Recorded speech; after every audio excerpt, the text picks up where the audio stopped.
right, so excited to kick off our first podcast of Hi, My Name Is, sitting down with my buddy Glenn Boothe. Welcome and thanks for being guest number one. Guest number one. I love it. Psyched. All right, so my intention for this podcast is to keep things as concise as possible, really get down to the nitty gritty of understanding who Glenn Boothe is. You picked the wrong guest number one, but let's try. I get it. You have been an entrepreneur for as long as you and I have been friends, as long as I've known you. But it makes me ask the question, like, have you ever had a traditional gig? I have. Is the Marine Corps a traditional gig? I don't know. That was my first job out of high school. So I did the Marine Corps thing. After college, I joined an IT department here locally in Charlotte, a company called DP Connections. And that is where I first started doing web design, web development. So I was hired as a network engineer, kind of helping them support their network. But they started getting paid to build websites, so we learned on the job. And that's really where I got started. But I left from there and started the company. So since 2001, I've had my own deal. So one job? One job. Kind of. Got it. Not counting the coming up in, college jobs, high school jobs, stuff like that. Got it. So did you always know that being an entrepreneur and working for yourself was the answer? Like, was it crystal clear right out of the box that you weren't cut out for a traditional job? No, it wasn't at all. And that job at DP Connections was super challenging. I don't want to throw anyone under the bus. It wasn't a great place to work. And on top of it, everyone there was forced to incorporate because he had been audited a few times. And so there's a lot of advantages to that on the business side and tax side to him. But the downside was all of his best talent ended up leaving because all of a sudden you had a company and you weren't necessarily in a great environment. You weren't getting compensated very well. And it was like, okay, one freelance client can replace this. So that's how I got started. So in a lot of ways, I'm grateful for that environment. I learned a bunch, and they kind of kicked me out of the nest without even knowing it. So I know that at your team right now, you have a couple of 1099 employees. I don't know if that's everybody, but do you worry about that same thing happening with HQ and Influx? Like, what's stopping Nick Spears from going out and doing his own deal? Yeah, I think about it sometimes, but I don't super worry about it. Maybe those experiences I had before are helping me I want a good culture. I want people that get up and want to come sit at the computer and do their work. Our 1099s now are just because I'm not set up in states where they live currently. So I have a remote workforce, 100% have been for more than 5 years. So we don't yet have a presence in Florida. So I've got someone in Florida on 1099. I don't have a presence in Colorado. I have someone there. They're on 1099. Got it. So that's why you're doing it. It's not. It's very different from the old gig. You've set it up that way because it works better for them in setting up corporations in different states. Yeah, and I'm lazy at admin stuff. Right, I should have had this figured out a long time ago, and I haven't. And there's a whole bunch of excuses around that. But at the end of the day, I need to go get set up in these states to get them on full payroll. But they're treated that way. They're paid. They still get paid days off. All those things. Got it. Makes sense. Yeah. All right, so you are one of the most kind of zenned out dudes that I know. You're a student of Marcus Aurelius. You study Stoic principles. But it makes me ask the question, do you ever just want to throw your hands up and say, enough's enough. I'm gonna go take that corporate gig. I've had enough of being an entrepreneur. Yeah, I've had those thoughts in the past. So one time when I kind of flirted with it. Was after my son had cancer. So it was many years ago now. He's fine now. But I was just tired. I was dealing with that.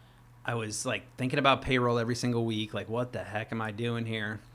So I ended up trying to partner with another company and thought that I was going to give up the entrepreneur thing and join another place and bring the team with me and everything. And it didn't work out. And there was, it was ugly. And rebuilding from that was really hard. But that experience and the rebuilding gave me a new energy for what I do now. So I started, after all these years, I've been doing this since 2001. And after all these years, you get tired and you get worn down. And then this thing in my personal life kind of just pushed me over the edge. But then all of a sudden, from that bad experience, I realized what I do is pretty damn cool. and being able to build this team and do the kind of work that we like to do is super cool. So that, I don't have those feelings anymore. I might. I'm not saying that, I won't get worn down again, but I definitely got a new energy a few years ago that I still feel today. I've definitely seen that change in you, pre going to work for that company. I feel like it was really a rocky road, ups and downs, and the highs were high and the lows were low. Like I've shared with you my experience at owning Traction Event Labs. I had a similar feeling, but really in the last, let's call it 3 to 5 years, you've found kind of that new energy and you've been positive ever since then. Was there a pivotal moment that kind of everything changed where you said, you know what, life is good, I've got a good gig, I work around great people, like I'm going to suck it up and be a lifelong entrepreneur? Or like what was that moment that really was a light switch for you? It was going through that whole thing with Gage, and when he turned out fine on the other side, there was times when I thought I was going to lose my house. I wasn't sure if I was going to be able to pay everyone. And that was super hard. And during that, I realized if I lose the house, who cares? Doesn't matter. Like, it doesn't matter. Yeah. Now, I do care about not making payroll. Yeah. And I don't worry about that like I used to in the old days. But the idea that these people rely on just me that's a hard one. Like, I still wrestle with that sometimes. We've been super fortunate. But I think about it sometimes. Without a doubt. I mean, you and I have had a lot of deep conversations. Teammates don't understand the stress that's put on a business owner's shoulders for things like payroll. They think, oh, man, we've got all these contracts, all this money's flowing in. But you and I had some, really kind of close conversations where we're like, man, things are tight. This is hard. And if this lands and this lands and this lands, we're going to be okay. But I just think that people that have never worked for themselves understand the rocky road that it is to be an entrepreneur. You have to be a little bit of a lunatic. Well, you're a lunatic. To do it. Yeah. You have to be delusional in some way. I mean, how many times have I said to you over the years, if I just get this one gig, if I get this one project, if I get this one client, that's going to be it. Like, that's going to put me over the hump. All of a sudden, it's going to be smooth sailing. It never is. Yeah. Now, we're set up differently now where we have a lot more retainer work, and we're not just project-based. So that takes a lot of that away. But for 10, 12, 15 years, I was the guy who always looked at the next project that was going to make my life easy. And I somehow talked myself into it, so I kept going. But it is really hard. Project work is really the devil. I look at it all the time of like, hey, I can go do all these gigs and you're no different. And for the longest time, you and I talked about how you could really get your subscription service going and how you could get more retainer work because you needed to get out of that grind of project, which it almost ruined me. It was the hardest transition outside of kind of the personal life and medical stuff. Transitioning from project work to subscription-based on the websites in particular almost ruined the company. Like, it almost put me under. I'm so glad we did it. Came out the other side. It's great. I would have done it a lot differently. Now, hindsight's always 20/20. But now that we're there, it's just great. It was hard for me because I already had a team. I already had a big... You had all the overhead. I had all the overhead. So it was a lot more difficult. So if for anyone who's starting today, I would say find a way to get recurring revenue out of the gate when it's just you, when that overhead isn't going to crush you after 3 months of no revenue coming in, because that's what it takes on the front. Yeah, and especially as we sit here in the middle of the COVID pandemic, there's a lot of gig shops that have been struggling. I mean, we have a lot of friends in the event business that, were dependent upon shows happening. And as soon as that stopped, so did their revenue. And if they didn't have a reoccurring model or a way of billing somebody every month for something, like those are the businesses that have been, I think hit the hardest. Yeah, and I think some people don't like the conversation, but most people understand that maybe over the lifetime of the contract, they're going to spend more, but the fact that they can forecast against that, know what their expenses are. I mean, you can talk through this thing. It's not as hard as you think. And then the idea that you have some kind of forecastable revenue stream, even we've been disrupted a little bit through this whole thing too, obviously. Some of our customers went to zero and they can't afford to pay anything. And it's, it is what it is, but it's well worth it. So recently, within the last year or two, you've broken up your company, WebStation, into two companies, which is HQ and Influx. Yep. So let's talk a little bit about HQ, which is really an enterprise solution company working with some of the biggest corporate juggernauts on the planet to help develop these kind of unique software solutions. So when I say that, even I get confused. Right. Like, what is that, and what exactly are the kind of problems that you solve for your customers? We've really found this niche of creating custom fit software to help people run their businesses, which I guess sounds okay, whatever. Yeah, wah, wah. So a couple examples, and it's not all we do, but good examples that illustrate it is all these big companies have ERP systems, which are huge software systems to run their companies. And it can be accounting and CRM and every kind of software you can imagine. And the people that make them are Microsoft and SAP and Oracle. They are insanely difficult to use. So they're really expensive and they're hard to use. So people, struggle giving their employees access to these systems in a way that doesn't just bog them down. They end up just not using it at all. So what we do is we build a little web app on top of that just exposes what their people needs, sets it up in an easy to use kind of setup and interface, and then allows them to write back to the ERP. So it basically takes away all that confusion, and it's just like they bring it up, hey, here's exactly what I need to do. Within a few minutes, they can do their thing, put it away, and get back to work. Got it. So these ERPs were built for super users, but what a specific company needs is like a little niche feature of this giant ERP solution, and you go in and just basically put filters on it in order to filter out all the crap they don't need and give them just the information that's useful to run their business. Yeah, and it's almost not super users. It's like they've overgeneralized it. They need it to work for every single role in the company, so it does all things. And when you try to be all things to all people, really challenging. You're nothing to anyone. And then the other side of that is we can, even though it's a significant investment to go into any custom software deal, right? These end up being multiple resources for multiple years most of the time. But the license fees you can save against these big ERP systems can pay for it. So it isn't just, oh my God, we got to spend 6 figures on a custom software package and we're already spending this. On the back side of this, they can reduce their ongoing costs pretty significantly.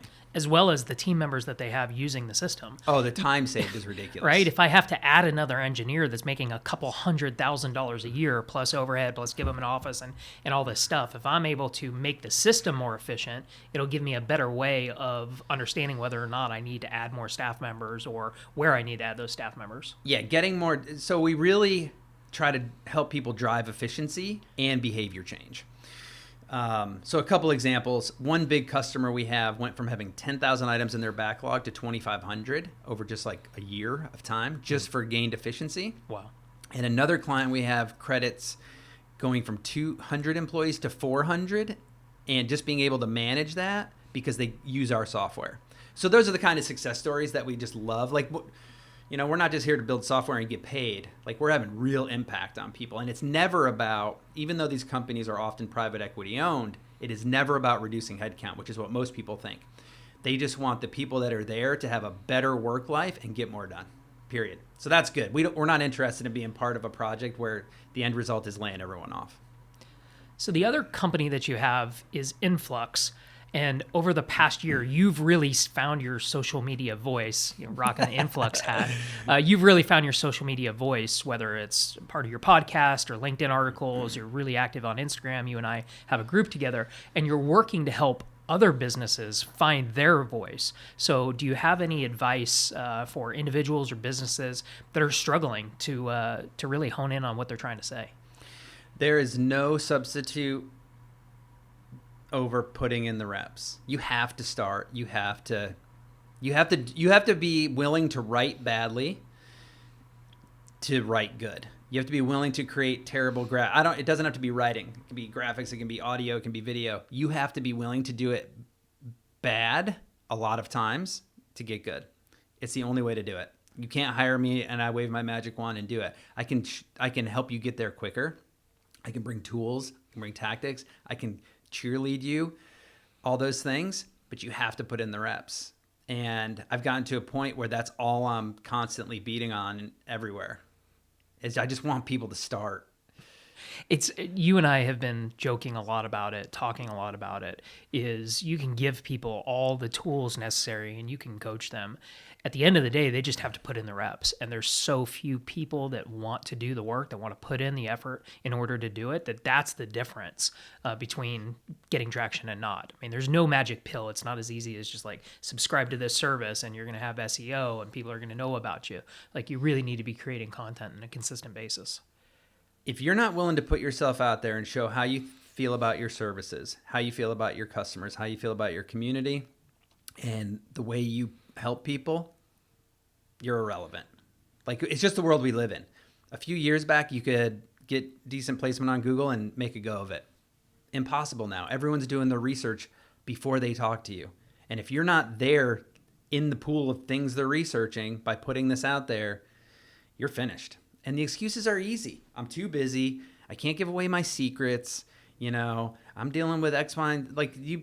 Yeah. The excuses are easy. Whatever. Everybody's got one.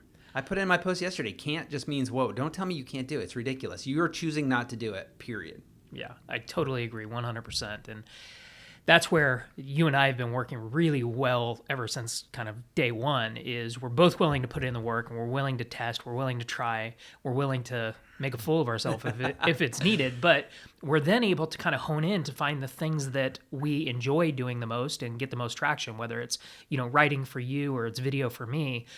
By doing it was the only thing that got us to this point where we understand what it is that we can have the biggest impact in. But when you first started writing and when I first started creating videos, I was petrified. I kept coming up with all those Right. excuses. I would hit the record button and I would get worried about stumbling over my words or coming off dumb or whatever it was. And at the end of the day, it didn't matter.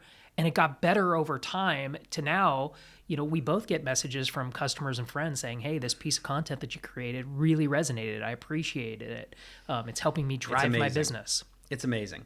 I've been telling people recently, when I go back and listen to this whenever you post it and I hear my voice, it doesn't sound any different to me than how we all hear our voice when we talk. Yep. Like, I've gotten to that point now where it's just comfortable for me to hear that. And that's where we all should try to get to. That's it. When you first start recording and listening to your voice, you immediately get, sketched out and you hate it. It just hurts to review the footage.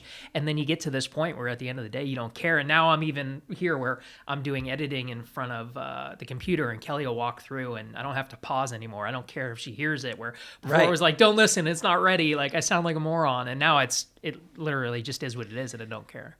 Yeah, absolutely. And you have really been, I think it's worth stating, because I have hidden behind excuses too. And my excuse was like, well, I'm busy helping everyone else have their voice. And it was a place for me to not do it myself. And I've been somewhat active, but not near where I should have been. But in the last 3 to 6 months, I've really amped it up. And I think that the thing that's worth mentioning here is that the benefit back to you just by putting in the work, minus who watches it, who views it, who gets impacted, the way that you think differently and just think through with the problems you have in your services, and just that thought process, that work is going to benefit you. It's worth it. If you never have a single viewer, listener, reader, it's worth it to put in the work. Could not agree more. The clarity that you're able to achieve in writing and thinking and talking about whatever it is that you believe in, really is tremendously valuable. That's been the thing for me that's been this kind of hidden gem. I originally created content trying to market my company or market myself, and now it's just more trying to make sure that I'm clear on what my ideas are and my beliefs, and that's been something that has been really valuable. But right, so I guess the tip is, if you are afraid to publish, still do the work of creating. And I tell people that all the time, just like, keep hitting record, and if you throw it in the trash, that's okay. I think eventually people will have this moment where they say, man, I say some stuff that's pretty good. I know some people that could benefit from this. And then you can kind of attack the hurdle of hitting the publish button. You definitely get bonus points for publishing. You'll never know until you get feedback if it's resonating, if it's good. You need that, but just start for yourself. It's worth it. Agreed.